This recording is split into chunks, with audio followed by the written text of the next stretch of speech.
Olá pessoal, Ricardo Marocchio aqui novamente. Nessa aula eu vou explicar alguns recursos relacionados aos pilares da plataforma ASP.NET Core. Estudaremos o funcionamento do pipeline de processamento de requisições e dos middlewares que compõem esse pipeline. Veremos também como construir middlewares customizados a partir de funções e de classes e as diferentes maneiras de mapeá-los para ramificações específicas do pipeline de processamento de requisições. Por fim, vamos aprender a configurar adequadamente esses middlewares. Então vamos lá.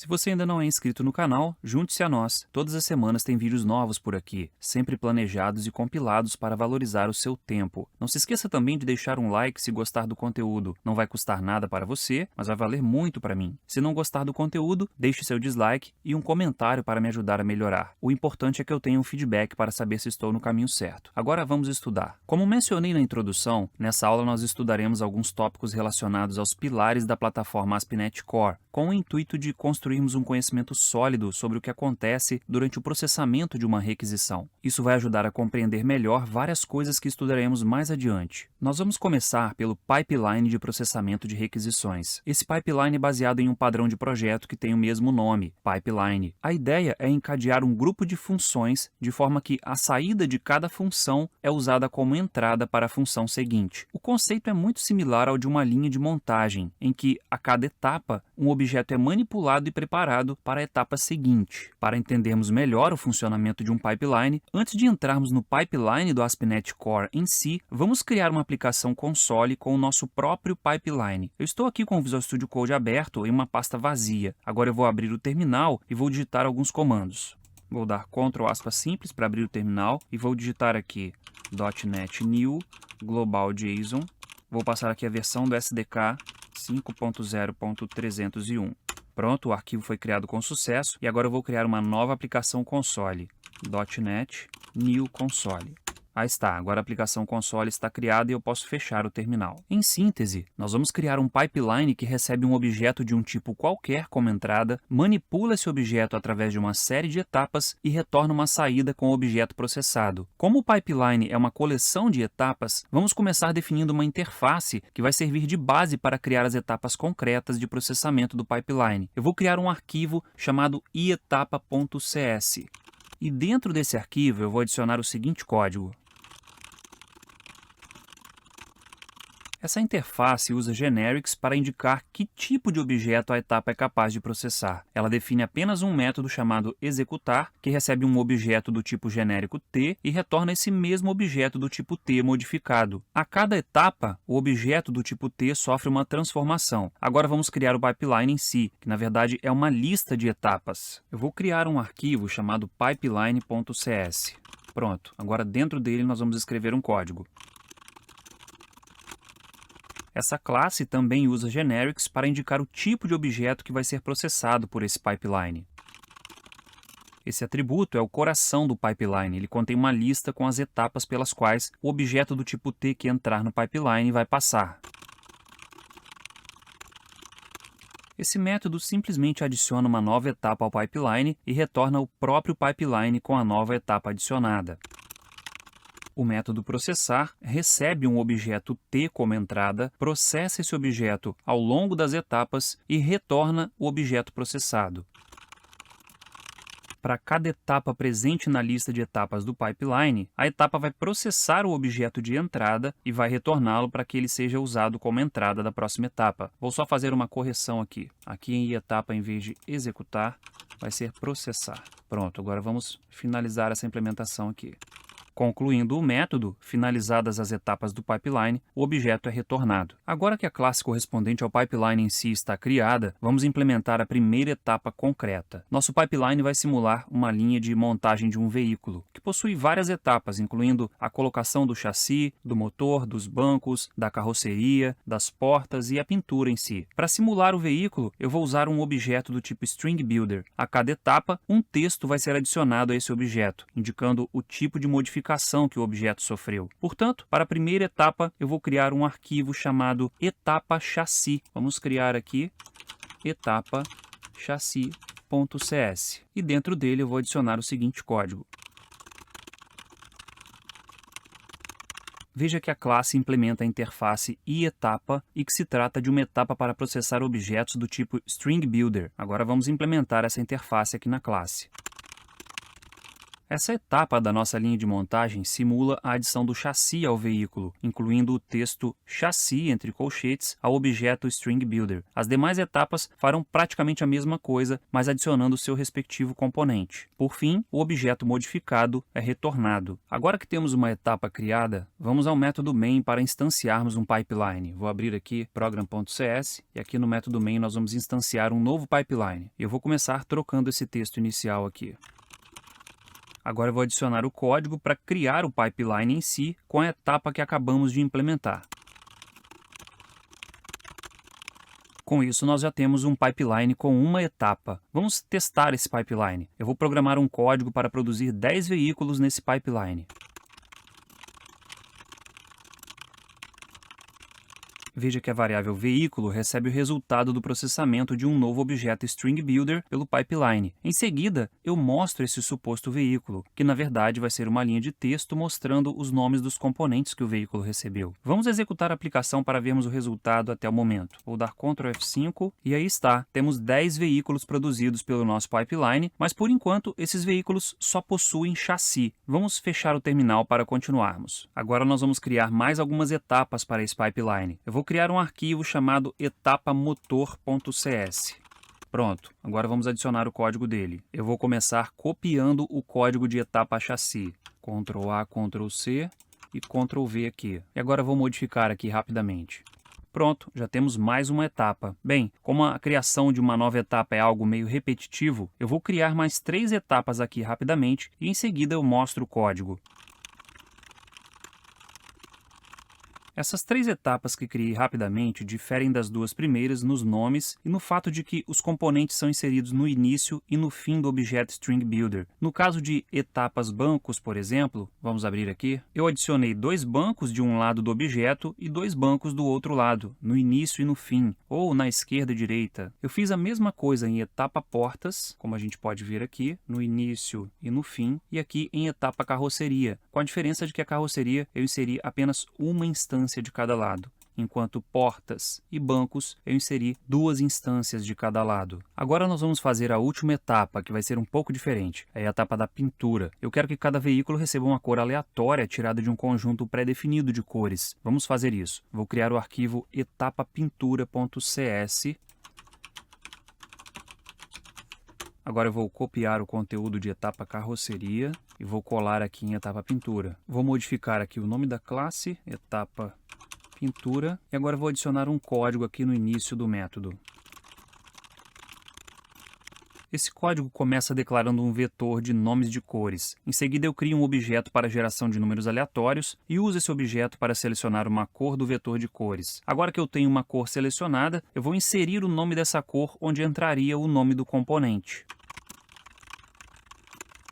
Pronto, agora temos todas as etapas necessárias para a montagem do veículo. Então, vamos voltar ao método main. Estou aqui no main e agora nós temos que adicionar as etapas na ordem correta. Eu não posso colocar o motor depois de colocar a carroceria, por exemplo. A ordem das etapas é algo muito importante em um pipeline. Eu vou fazer o código aqui rapidamente para adicionar as demais etapas na ordem correta. Agora sim, todas as etapas do pipeline estão prontas. Vamos executar o programa para ver o resultado. Ctrl F5 e aí está. Temos 10 veículos completos em algumas cores diferentes. Esse é um pipeline simples. E o simples nesse caso é pelo fato de ele ter somente um sentido de processamento. O objeto a ser processado entra na primeira etapa e sai na última etapa. É possível criar um pipeline que processa objetos nos 2 sentidos, sendo que cada etapa pode atuar no objeto na ida e na volta do objeto pelo pipeline. Vamos criar um pipeline desse tipo. Ele é bem semelhante ao pipeline simples. Por conta disso, eu vou duplicar os arquivos do pipeline simples para criar o pipeline duplo. Vou começar movendo todos os arquivos relacionados ao pipeline simples para uma pasta chamada simples. Vou fechar aqui o terminal, vou criar essa pasta e agora vou mover os arquivos. Agora eu vou criar uma cópia dessa pasta e vou renomear a pasta e os arquivos. Feito isso, vamos trocar os namespaces de todas as classes dessa pasta. Vou fazer aqui rapidamente. Agora eu vou trocar o nome das classes em si e dos parâmetros de seus métodos. Feito isso, vamos modificar a interface iEtapa-dupla, porque ela tem algo a mais em relação à interface iEtapa. Vou abrir aqui iEtapa-dupla. Vamos começar fazendo ela derivar de iEtapa. Assim ela vai herdar o método processar e eu posso apagar esse que está aqui. Agora vamos definir uma propriedade que vai armazenar uma referência para a próxima etapa. Nesse tipo de pipeline, cada etapa conhece sua etapa posterior. Vamos ao código. Ok, agora temos que atualizar as classes que implementam essa interface, adicionando essa propriedade a cada uma delas. Vou fazer aqui rapidamente. Agora vamos até a classe etapa dupla chassi. Aqui está. O método processar agora passa a ter uma responsabilidade adicional. Depois de processar o objeto de entrada, ele tem que chamar o método da próxima etapa, passando o objeto processado como entrada dessa próxima etapa. Vamos fazer isso. O processamento aqui nesse caso é a inclusão do texto chassi. Logo depois dele, nós vamos adicionar o seguinte código. Nós temos que fazer essa modificação em todas as demais etapas, mas antes vamos analisar uma coisa importante aqui. Entenda que quando eu chamo o método processar de próxima etapa, essa próxima etapa também vai processar o objeto e chamar o processar da próxima etapa. E isso vai acontecer até que a última etapa seja processada. Portanto, se eu adicionar algum código logo depois dessa linha, esse código será executado quando o objeto estiver voltando pelo pipeline. E ainda tem mais uma situação. Na última etapa do pipeline, a propriedade próxima etapa vai ser nula. E temos que tratar isso aqui. A gente só pode chamar o método processar da próxima etapa se ela não for nula. Para resolver isso, basta adicionar uma interrogação logo depois de próxima etapa. Vamos fazer isso aqui. Aqui em próxima etapa eu coloco uma interrogação. Pronto, isso garante que o método só será chamado se próxima etapa for diferente de nulo. Mas agora temos outra situação aqui. Se próxima etapa for nula e não houver processamento, a variável entrada, que nesse caso é o próprio parâmetro entrada, vai receber nulo também. Para evitar isso, podemos usar a interrogação dupla para atribuir a própria variável entrada a ela se o resultado de processar for nulo. Vamos fazer isso aqui. Agora sim, não corremos mais o risco de o objeto de entrada receber um valor nulo na última etapa do pipeline, estragando tudo que as etapas anteriores fizeram. Eu vou fazer essa modificação rapidamente nas demais etapas. Eu vou copiar esse trecho aqui e agora vou colar nos demais arquivos.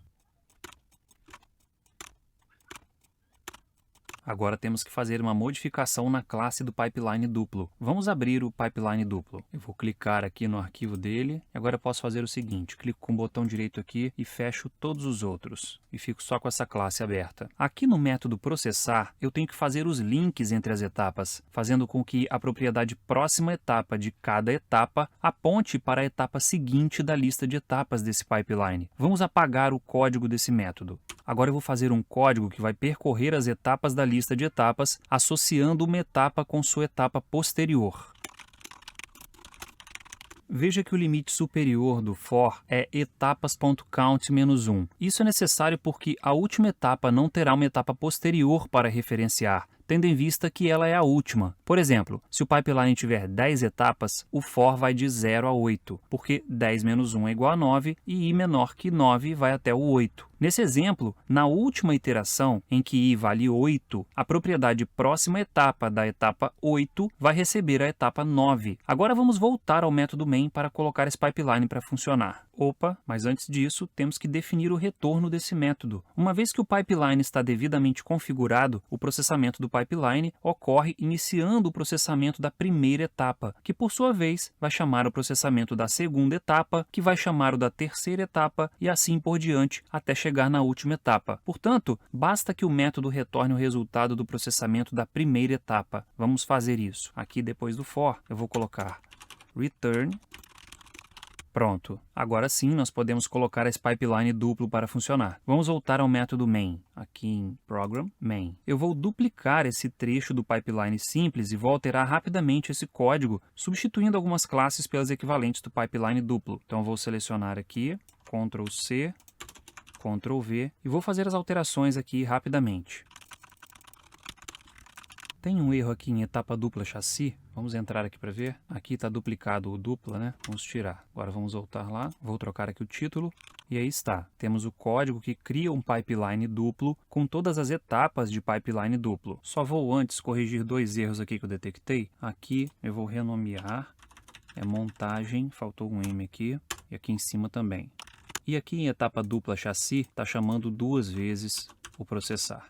Agora sim. Agora vamos executar o programa para comparar a saída dos 2 pipelines. Então eu vou dar Ctrl F5 aqui. E aí está. As saídas dos 2 pipelines são praticamente idênticas, exceto pela cor da pintura, que é escolhida de forma aleatória. Talvez você esteja se perguntando, se a saída é idêntica, para que implementar um pipeline com processamento de duplo sentido? Bem, usando o nosso estudo de caso, imagine que depois de passar por todas as etapas, um veículo precisa instalar as maçanetas das portas e que isso seja feito pela mesma etapa que instala as portas. Porém, é algo que só pode ser feito depois da pintura. Isso seria complicado de resolver usando o pipeline simples. Teríamos que adicionar a mesma etapa 2 vezes ao pipeline e isso poderia causar outros problemas. Usando o pipeline duplo, isso se resolve facilmente. Vamos abrir a classe etapa dupla portas.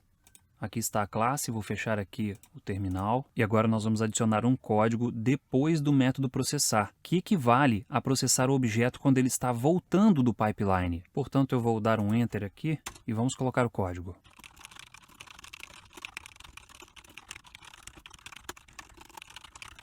Esse código obtém a posição das portas da esquerda e insere 2 maçanetas. Em seguida, obtém a posição das portas da direita e insere as outras 2 maçanetas. Vamos ver o resultado. Vou dar Ctrl F5 aqui.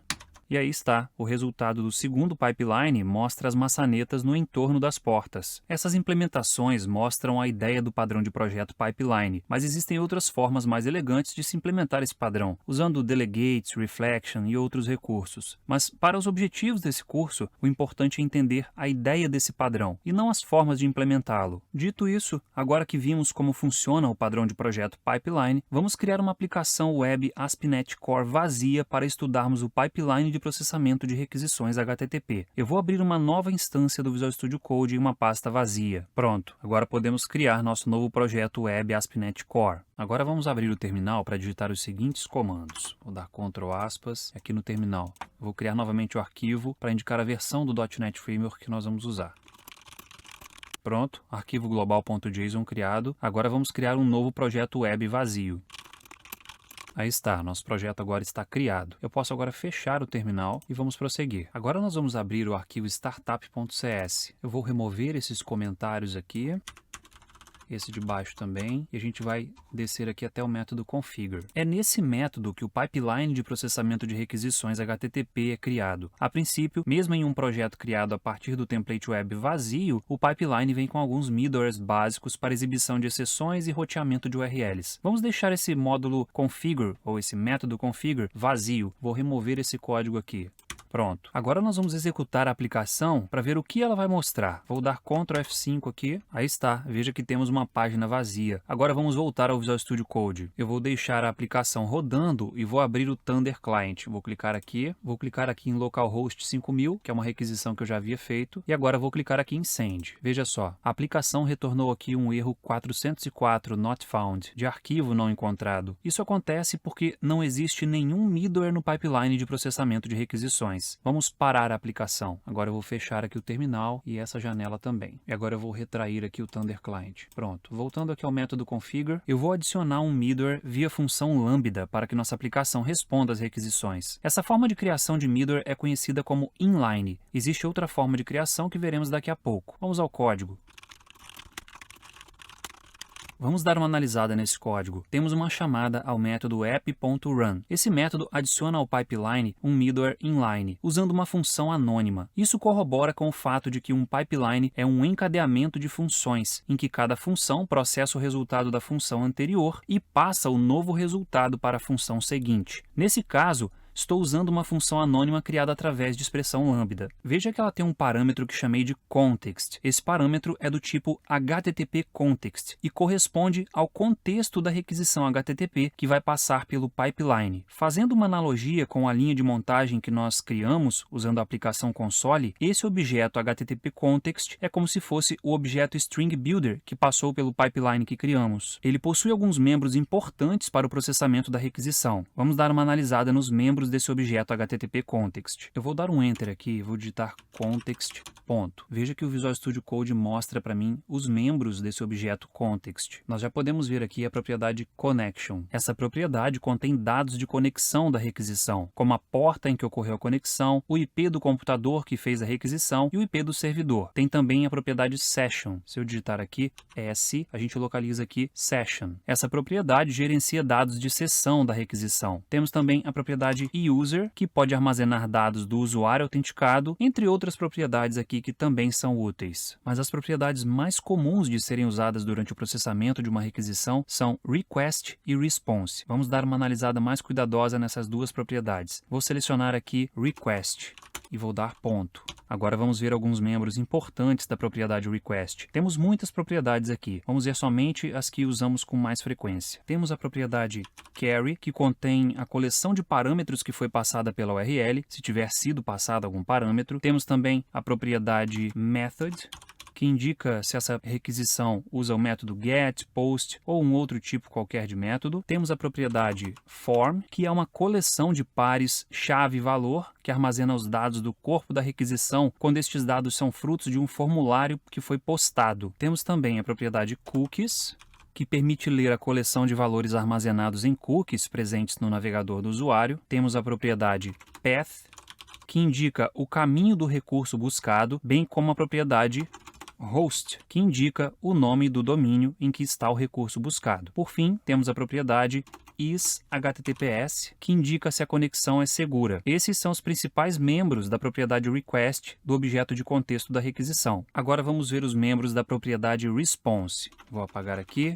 Response. Ponto. Aqui estão os membros da propriedade response. Vamos começar aqui pela propriedade body, que define o corpo da resposta. Temos também a propriedade content length, que define o tamanho do conteúdo em bytes. Temos também content type, que define o tipo do conteúdo enviado como resposta. Temos a coleção de cookies, que permite definir valores para serem armazenados em cookies lá no cliente. Descendo um pouco mais, temos a propriedade has started, que indica quando uma resposta já começou a ser enviada ao cliente. Temos também a propriedade headers, que contém uma coleção com os cabeçalhos da resposta HTTP. E temos status code, que define o código de estado da resposta HTTP. Essas são as principais propriedades do objeto response. O objeto response também possui métodos importantes. Vamos começar pelo write async. Ele permite escrever conteúdo no corpo da resposta. Temos também o send file async, que permite enviar um arquivo como resposta à requisição. Também existem os métodos write as JSON async,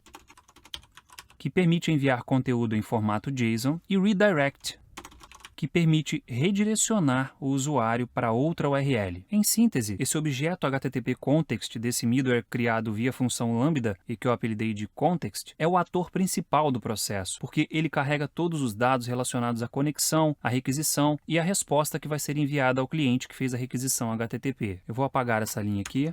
Bem, agora o pipeline de nossa aplicação possui um módulo de processamento. Vamos rodar a aplicação novamente. Ctrl F5.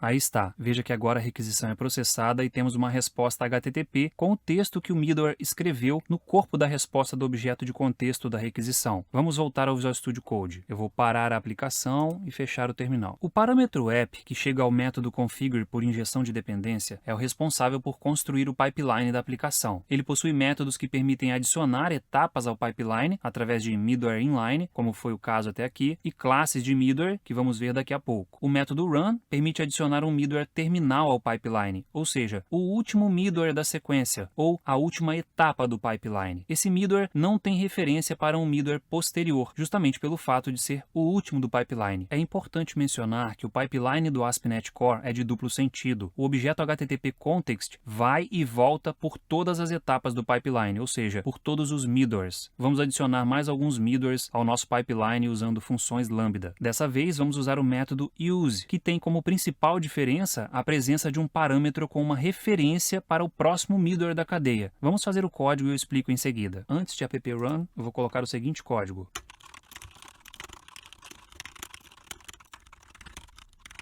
Aí está. Agora o nosso configure acrescenta 4 middlewares ao pipeline. Um que já tinha e os 3 que nós fizemos agora. Só um detalhe aqui que o nome ficou errado. Não é esse nome aqui, é só context. Na verdade eu posso dar o nome que eu quiser, mas esse nome que ele colocou aqui foi um autocomplete errado que ele sugeriu. Colocar um nome menor é melhor, né? Pronto. Cada um desses middlewares simplesmente adiciona 3 caracteres à resposta que vai ser enviada ao cliente. Logo depois de adicionar os 3 caracteres, o método next é chamado para iniciar a próxima etapa do pipeline. Vamos rodar a aplicação novamente para ver o resultado. Vou dar Ctrl F5 aqui e aí está. Essa é a saída do nosso pipeline. Cada middleware deu sua contribuição para montar essa resposta. Observe que o último trecho corresponde justamente ao que foi acrescentado pelo middleware terminal do pipeline. Uma coisa importante a ser observada é que nosso pipeline está funcionando em sentido único, ou seja, ele só adiciona conteúdo à resposta enquanto a requisição está entrando no pipeline. Depois que o middleware terminal é atingido, nenhum outro conteúdo é adicionado. Esse é o comportamento mais comum, mas é possível fazer algo diferente. Vamos voltar ao Visual Studio Code para mudar isso. Agora eu vou parar a aplicação e vou fechar o terminal. Agora nós vamos mudar os middlewares colocando mais 3 caracteres na resposta, mas depois de chamar o método next. Isso corresponde a acrescentar conteúdo à resposta quando ela está saindo do pipeline. Vamos ao código. Eu vou copiar esse trecho aqui e vou colocar depois do next. Vou substituir por fechamento de colchetes. Vou fazer o mesmo para os demais. Agora vamos rodar a aplicação. Pronto. Veja que agora o conteúdo adicionado pelo middleware terminal possui caracteres antes e depois. Veja também que os últimos 3 caracteres da cadeia foram adicionados pelo primeiro middleware, na saída do pipeline. Enfim, esse é o princípio básico de funcionamento do pipeline de processamento de requisições HTTP. Agora vamos ver como criar isso de forma mais organizada. Vamos voltar ao Visual Studio Code. Novamente eu vou parar a aplicação e fechar o terminal. Podemos notar que o primeiro middleware é acionado tanto no início quanto no fim do pipeline, como ocorre em pipelines de sentido duplo. Vamos aproveitar esse comportamento para fazer um middleware que tem alguma utilidade. Ele vai computar o tempo de processamento de uma requisição ao longo do pipeline. Vamos ao código. Ele vai entrar aqui como o primeiro middleware da requisição, ou melhor, do pipeline. O código desse middleware inline é relativamente simples. Primeiro, o tipo de conteúdo da resposta é definido como texto no formato UTF-8. Isso é importante para que caracteres internacionais sejam exibidos corretamente. Em seguida, um objeto do tipo stopwatch é instanciado e iniciado. Esse objeto tem função de cronômetro. Logo depois, o método next é chamado, executando todos os middlewares subsequentes. Assim que next termina, o cronômetro é parado e a quantidade de milissegundos é adicionada à resposta. Resumindo, basicamente esse middleware inicia um cronômetro antes de chamar o método next e para o cronômetro logo depois que o método termina. Lembrando que, como essa chamada ao next executa toda a cadeia de middlewares subsequentes, ele só termina depois que o objeto de contexto vai até o fim do pipeline e volta. Vamos executar a aplicação para ver o resultado. Vou dar Ctrl F5 aqui. Aí está. Veja que agora o tempo de execução é mostrado. É normal que um mesmo pipeline tenha tempo de processamento variado, principalmente se a aplicação roda em um computador compartilhado com outras aplicações. Outra questão é que geralmente o processamento da primeira requisição pode levar um tempo um pouco maior que as demais. Vamos recarregar a página para ver isso. Vou clicar aqui, vou clicar novamente. Veja que agora o tempo de execução está 0. Isso significa que ele é menor do que 1 milissegundo. Ok, vamos voltar ao Visual Studio Code. Eu vou parar a aplicação novamente e vou fechar o terminal. Bem, não é difícil perceber que se nós formos montar um pipeline com processamentos mais elaborados, fazer isso usando funções lambda vai gerar um código bem desorganizado e, além disso, o método configure vai ficar muito extenso. Criar middlewares inline dentro do método configure, usando funções lambda, é uma prática ruim. Existem duas formas de se melhorar isso. A primeira delas, simplesmente tira a função lambda do método configure, criando um método próprio para esse middleware inline. Vamos começar por essa forma. É possível analisar essa função lambda e extrair dela toda a assinatura de um método compatível. Vemos que ela ela é uma função assíncrona. Por conta do async, ela deve retornar um objeto task, conforme mostra a documentação do método use. Vou dar aqui um Ctrl espaço, mas tem que ser aqui dentro do use, Ctrl espaço, Shift Ctrl espaço. Observe aqui o último parâmetro, task, significa que a função tem que retornar um task. E se repousarmos o mouse sobre context e next, conseguimos ver os seus tipos. Vamos ver aqui o context. Vou repousar aqui o mouse. Aí está, veja que o parâmetro é do tipo HTTP context. Agora vamos ver o next. Aí está, veja que next é do tipo funcTask, ou seja, é uma função que recebe um parâmetro do tipo task. Agora temos tudo o que precisamos para transferir essa função lambda para um método. Vamos fazer isso. Eu vou criar a assinatura do método. Vou subir aqui e vou criar um método aqui em cima. Aí está, uma função que é assíncrona, retorna um objeto do tipo task, o nome não é importante e recebe como parâmetro um objeto do tipo HTTP context e um objeto do tipo funcTask. Agora vamos transferir o conteúdo dessa expressão lambda para dentro da função. Eu vou selecionar isso aqui, vou recortar e vou colar aqui dentro. Pronto. Para concluir, agora eu vou substituir essa função lambda aqui no configure pelo método computar tempo. Vamos testar para ver se o resultado vai ser o mesmo. Vou dar aqui Ctrl F5 para executar a aplicação. Aí está. Veja que o tempo de execução continua sendo mostrado corretamente. Agora vamos falar um pouco mais sobre organização de código. Extrair o middleware de dentro do método configure para um método próprio ajuda a deixar o método configure menos extenso e com menos responsabilidades diretas. Porém, nosso middleware continua dentro da classe startup, que não tem a responsabilidade de conter os códigos dos middlewares, mas sim de definir as configurações da aplicação. É aí que entra a segunda forma de se melhorar o código, que é através da criação de uma classe exclusiva para conter o middleware. Essa é a forma recomendada de se criar novos middlewares, aumentando inclusive a possibilidade de reuso, porque ele se torna independente de outras classes da aplicação e com a responsabilidade única de cumprir sua tarefa como middleware. Dito isso, agora eu vou criar esse middleware usando uma classe. Vamos começar criando um arquivo que vai ter a classe desse middleware. Vamos voltar ao Visual Studio Code. Agora eu vou parar a aplicação e fechar o terminal. Vou abrir aqui o explorador de arquivos. Vou criar aqui um novo arquivo e dentro dele eu vou criar a classe middleware tempo execução.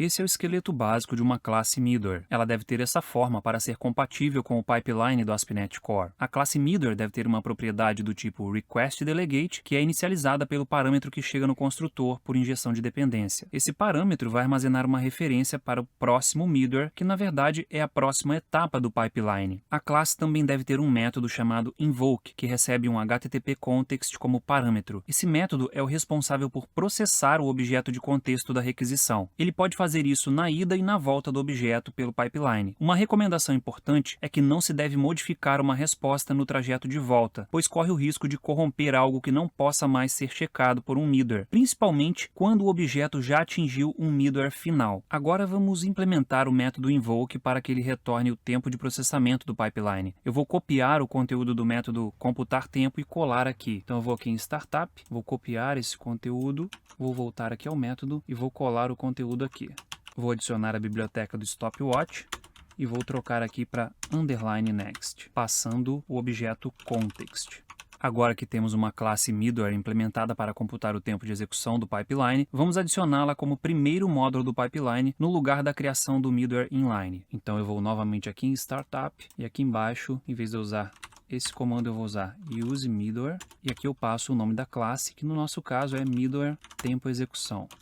Vamos executar a aplicação novamente, com Ctrl F5, e veja que o tempo de execução do pipeline continua sendo mostrado. Ainda é possível criar uma forma mais elegante de adicionar o nosso middleware ao pipeline. Vamos dar uma olhada numa coisa aqui. Vamos voltar ao Visual Studio Code. Eu vou parar a aplicação e fechar o terminal. Agora eu vou dar um Enter aqui e vou digitar app.use. Veja a lista de métodos que começa com use. Cada método desses é um método de extensão que adiciona um middleware específico ao pipeline. E cada um desses middlewares manipula de alguma forma os dados da requisição HTTP para gerar uma resposta HTTP que será enviada ao cliente. É como uma linha de montagem. A requisição chega com alguns dados e com uma resposta vazia, tudo encapsulado em um único objeto que corresponde ao contexto da requisição, que é o objeto HTTP context. Na medida em que esse objeto objeto passa pelo pipeline, cada middleware lê as propriedades da requisição e eventualmente modifica ou complementa a resposta HTTP que será enviada de volta para o cliente HTTP. Assim que um middleware termina de processar o objeto de contexto da requisição, ele o encaminha para o próximo middleware do pipeline. O pipeline de processamento de requisições HTTP é de sentido duplo, como eu já mencionei, ou seja, cada módulo pode manipular a requisição enquanto ela entra no pipeline e enquanto ela sai do pipeline. O último middleware de um pipeline é chamado de middleware terminal, como também já mencionei e vimos no exemplo. Da última vez que eu contei, tinham 33 middlewares que podem ser adicionados dessa forma, usando um método de extensão específico. Pois então nós também vamos fazer um método de extensão específico para adicionar o middleware que criamos. Veja que o objeto que chama os métodos para adição de middlewares é do tipo iApplicationBuilder, conforme é possível ver lá nos parâmetros. Portanto, nós criaremos um método de extensão para esse tipo iApplicationBuilder, ou seja, para esse tipo que está aqui definindo o parâmetro app.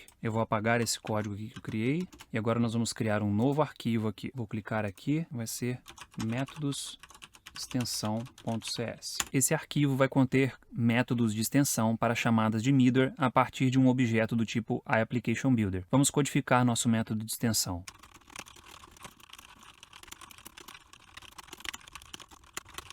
Pronto. Agora nós podemos substituir o comando app.useMiddleware pelo novo método de extensão que acabamos de criar. Vamos fazer isso aqui em Startup. Em vez de useMiddleware, eu vou colocar use tempo execução.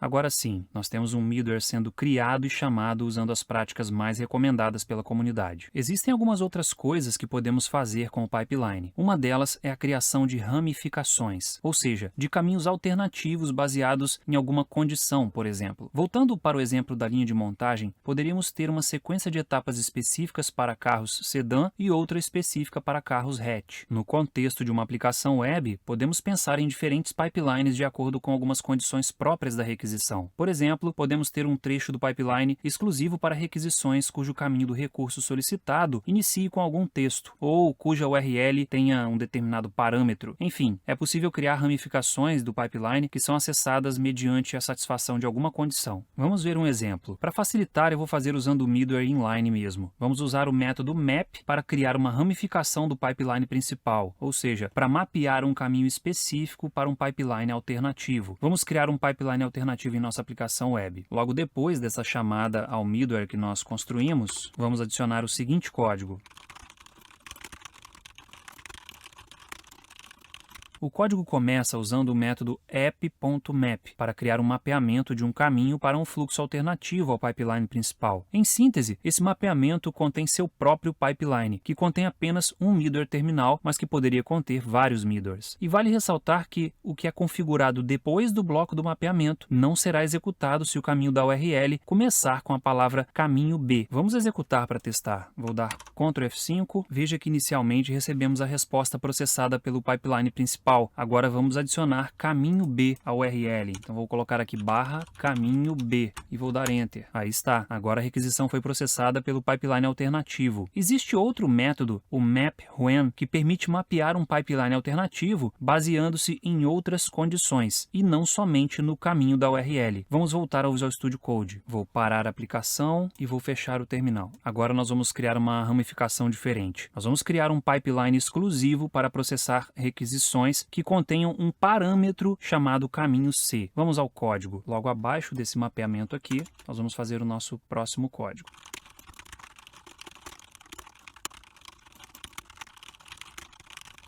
Veja que o método usado aqui foi o map_when, cujo primeiro parâmetro corresponde a uma condição para se usar essa ramificação do pipeline. Nesse caso, estamos verificando se a requisição contém o parâmetro caminho C. Em caso positivo, o pipeline contendo somente um middleware terminal será usado para processar a requisição a partir daqui. Vamos rodar a aplicação novamente para testar. Vou dar Ctrl F5. Inicialmente o pipeline principal é utilizado. Agora vamos adicionar o parâmetro caminho C ao URL. Portanto, aqui depois da URL eu coloco /interrogação caminho C. Nem vou colocar valor, só vou dar Enter.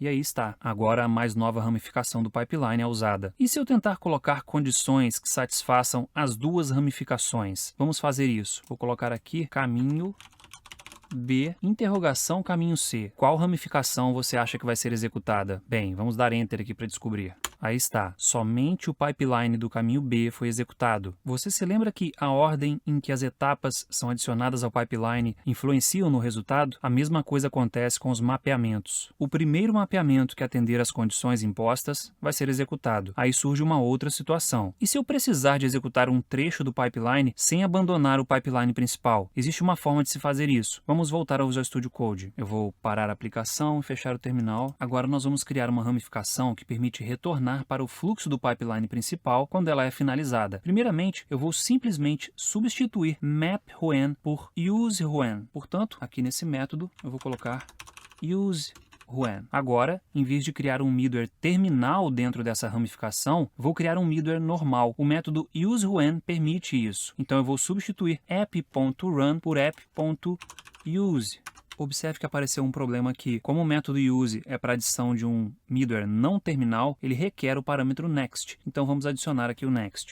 Para finalizar, eu tenho que invocar o próximo middleware chamando o next depois do processamento. Então logo aqui depois eu vou colocar await next para passar para o próximo middleware. Assim eu garanto a continuidade do pipeline. Mas veja que se eu mantivesse o método run aqui dentro, também funcionaria, mas o fluxo de processamento não continuaria no pipeline principal. O método run, se fosse mantido, teria provocado algo chamado curto-circuito, que nada mais é do que o término precoce do pipeline. Em síntese, o método run equivale a chamar o método use sem chamar o next dentro dele. Agora, vamos colocar esse pipeline opcional antes do mapeamento do pipeline alternativo. Portanto, eu vou recortar esse trecho aqui e vou colar aqui embaixo, em cima do mapeamento do pipeline alternativo. Agora vamos executar a aplicação para ver o resultado das alterações que fizemos. Ctrl F5. Esse é o resultado da execução do pipeline principal. Agora eu vou colocar aqui /caminho B. Veja que temos o processamento exclusivo da ramificação referente ao caminho B. Agora vamos navegar em caminho B, interrogação, caminho C. Agora a resposta indica que as duas ramificações do pipeline foram executadas. E se eu navegar em um caminho diferente de B, mas mantendo o parâmetro C? Vamos fazer isso. Eu vou tirar aqui o caminho B e vou dar Enter. Aí está. Agora o pipeline do caminho C foi executado e em seguida o pipeline principal, que corresponde, digamos, à nossa linha de montagem original. Agora vamos voltar ao Visual Studio Code para analisar outra situação importante. Eu vou parar a aplicação e vou fechar o terminal. Eu vou substituir use_when por map_when novamente, mas dessa vez map_when está sem um nó terminal, ou seja, sem um middleware terminal. Será que o fluxo de execução vai retornar para o pipeline principal, como acontece no caso do use_when? Vamos executar a aplicação novamente para checarmos isso. Ctrl F5. Agora vou navegar aqui no parâmetro caminho C. Vou dar Enter. Veja o que aconteceu. O navegador só está mostrando a saída da ramificação referente ao caminho C. O tempo de execução não está sendo mostrado. Mas, se o middleware que mostra o tempo de execução é o primeiro a ser adicionado ao pipeline e coloca o conteúdo no retorno, o tempo deveria estar sendo mostrado. Vamos voltar ao Visual Studio Code para entender o que aconteceu aqui. Se nós analisarmos o código de saída da execução da aplicação, vamos ver que uma exceção aconteceu. Podemos ver aqui em cima que uma exceção não manipulada foi lançada pela aplicação. Veja que a mensagem é do tipo system.invalidoperation_exception. E aqui nós temos uma mensagem. Ela indica que o estado, ou melhor, que o código de estado não pode ser definido porque a resposta já foi iniciada. Em síntese, o que acontece é que os métodos map e map_when não admitem retorno ao pipeline principal. Por isso, eles requerem a presença de um middleware terminal. Nesse caso, uma tentativa de alteração da resposta foi feita por um middleware subsequente depois do pipeline ter sido colocado em modo de retorno, ou seja, depois do pipeline ter o sentido invertido. Grosso modo, somente os middlewares anteriores ao middleware final é que poderiam continuar processando a requisição que agora estaria saindo do pipeline. Agora nós veremos outro recurso que permite criar formas diferentes do pipeline processar uma requisição, mas dessa vez usando opções que podem mudar o fluxo de processamento do middleware em si e não do pipeline. Vamos estudar uma técnica que permite incluir opções de configuração para os middlewares que criarmos. Eu vou parar a aplicação e fechar o terminal. A configuração de um middleware usa um padrão de projetos chamado Options, que ajuda a aplicar os princípios do encapsulamento e da separação de conceitos a um middleware. Vamos começar criando um arquivo chamado contador Options. Vou clicar aqui. Pronto. Dentro dele nós vamos criar uma classe chamada contador Options. Essa é uma classe muito simples, só tem uma propriedade inteira chamada quantidade, que é inicializada com o valor 3. Agora vamos inserir um objeto dessa classe no container de injeção de dependência, de forma que um objeto de configuração desse tipo fique disponível em qualquer ponto do código da aplicação. Portanto, aqui dentro do método configureServices da classe Startup, nós vamos escrever o seguinte código. Agora nós vamos indicar ao método configure que ele deve solicitar esse objeto dentro do método. Isso é feito simplesmente adicionando ao construtor um parâmetro referente a esse tipo. No caso de um parâmetro para implementação do padrão Options, ele deve estar encapsulado em uma interface chamada iOptions. Pode soar um pouco complexo, mas na prática é simples. Vamos fazer isso. Aqui em configure, vou adicionar um novo parâmetro, vírgula, e aqui eu vou colocar iOptions, vou resolver aqui, Ctrl ponto, e aqui dentro eu coloco contador options. E dou um nome para o parâmetro, nesse caso vai ser options. Agora eu vou obter o objeto contador options encapsulado no parâmetro options para definir quantos caracteres de maior e menor serão adicionados pelo segundo middleware de nossa linha de montagem original. Vou descer aqui um pouco, aqui está o middleware. Em vez de passar aqui um valor constante, eu vou passar o seguinte. Vou fazer o mesmo para o caractere de menor. Vou selecionar aqui, vou substituir aqui. Agora aqui vai ser menor. Esse construtor do objeto string admite um caractere e a quantidade de vezes que ele vai aparecer na string. Essa linha de código é responsável por pegar as opções que estão encapsuladas no parâmetro que veio por injeção de dependência. Pronto, agora é possível configurar um dos middlers do pipeline. Entretanto, essa configuração ainda está no código fonte da aplicação. E é claro que essa não é uma boa prática. Daqui a pouco nós veremos como resolver isso. Vamos ver agora como usar um objeto de opções dentro de uma classe middleware. Vou começar criando um tipo enumerado chamado unidades tempo em um novo arquivo. Então aqui eu vou criar um novo arquivo chamado unidades tempo.cs. E dentro dele eu vou codificar o seguinte. Agora eu vou criar um arquivo chamado cronômetro options. Vou clicar aqui, cronômetro options.cs. E dentro dele eu vou criar uma classe com o mesmo nome. Essa classe vai ter um atributo e uma propriedade. Vamos começar criando o atributo. Esse atributo simplesmente guarda a quantidade de unidades de tempo que tem no tipo enumerado unidades tempo. Agora vamos criar a propriedade. Pronto, daqui a pouco nós vamos ver a utilidade dessa propriedade. Agora eu vou passar um objeto de opções dessa classe lá no método configureServices para que ele esteja disponível para uso por injeção de dependência em outros locais da aplicação. Então vamos aqui em Startup e aqui em cima em configureServices nós vamos fazer o seguinte. Eu vou copiar isso aqui, vou colar aqui e vou substituir por cronômetro options. Sendo que aqui embaixo agora eu não tenho mais quantidade, eu tenho unidade medida, que vai ser unidade de tempo, ponto. Dessa vez eu vou usar microsegundo. Vamos resumir isso aqui. Ao mesmo tempo em que passei o objeto de opções para o container de injeção de dependência, eu defini sua propriedade unidade medida para microsegundo. Agora vamos fazer uso desse objeto de opções dentro do middleware tempo execução. Eu vou abrir ele aqui, clicando nele, e agora vou adicionar um atributo privado para armazenar o objeto de opções. Aqui no construtor, eu vou adicionar um parâmetro de opções do tipo cronômetro options, que vai ser alimentado por injeção de dependência, e em seguida eu vou inicializar o atributo privado com ele. Vamos fazer isso. Aqui no construtor, vou colocar vírgula, iOptions, vou resolver aqui, cronômetro options, options. E agora aqui dentro eu vou fazer options, receber options. .value. Feito isso, já podemos usar o objeto de opções dentro do método invoke. Portanto, aqui no invoke, depois de sw.stop, nós vamos implementar o seguinte código.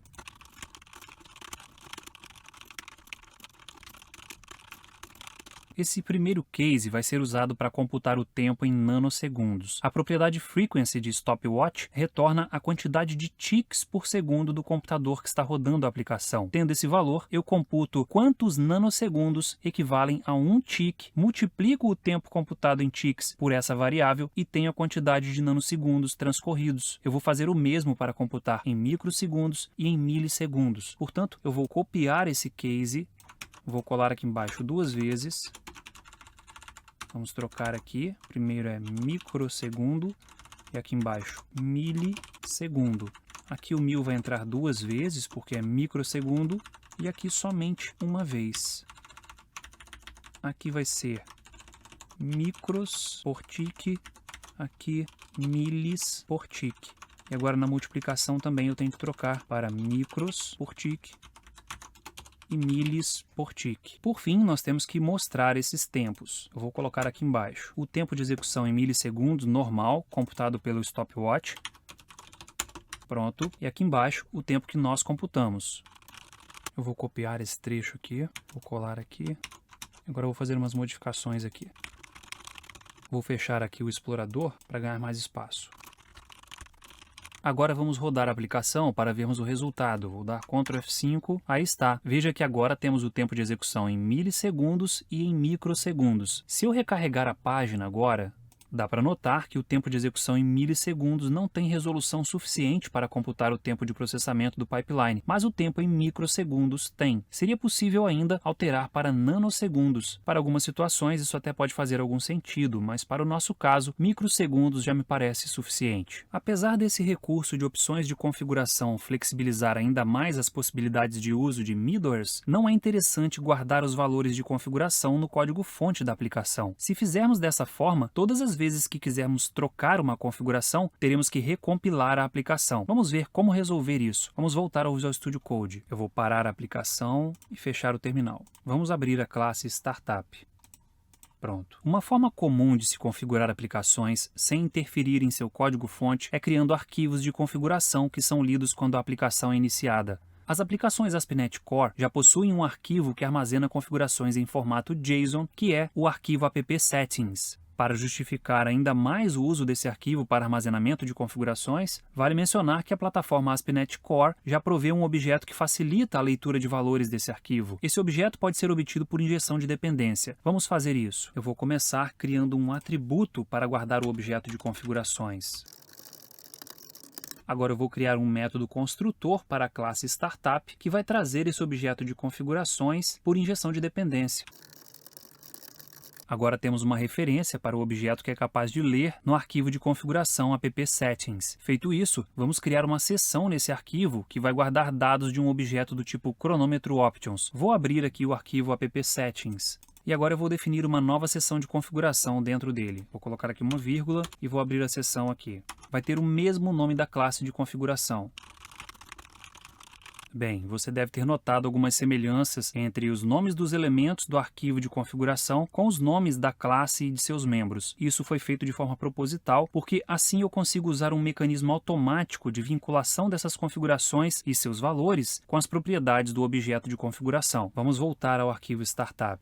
Aqui no método configureServices, em vez de adicionar o objeto configureOptions ao container de injeção de dependência da forma como está, vamos adicioná-lo de forma vinculada à seção de configuração que criamos no arquivo app-settings. Vamos ao código e em seguida eu explico melhor.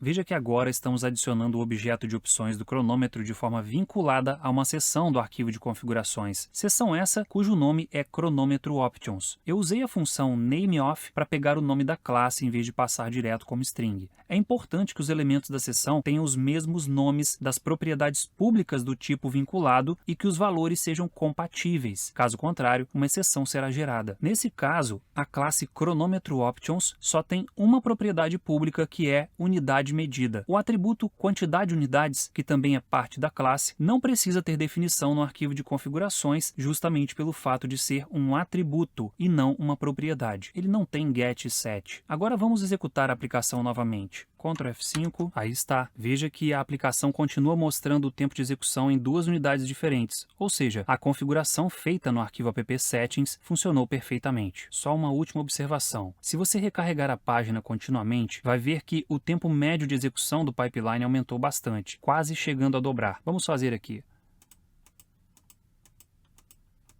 A leitura de um arquivo externo certamente está contribuindo para isso. Portanto, é válido analisar bem os benefícios dessa prática antes de realmente usá-la. Talvez o impacto no tempo de execução de uma requisição seja desprezível, mas para centenas ou milhares de requisições simultâneas seja algo relevante. Portanto, ao armazenar configurações em arquivos, seja cauteloso. Bem, agora vamos dar uma recapitulada no que vimos nesse vídeo. Nós vimos diferentes formas de se adicionar middlewares ao pipeline da aplicação, vimos alguns métodos de extensão para adicionar middlewares middlewares internos do ASP.NET Core, como o Use Routing. Vimos o método Use, que permite adicionar um middleware customizado através de uma função que obedeça a uma determinada assinatura, ou, falando de forma mais técnica, que seja compatível com um determinado delegate. E vimos o método Use Middleware, que permite usar uma classe middleware. Vimos também como criar nosso próprio método de extensão para adicionar um middleware customizado de uma forma mais específica e sem margens para erros. Em seguida, nós vimos como criar ramificações do pipeline usando os métodos map, map-when e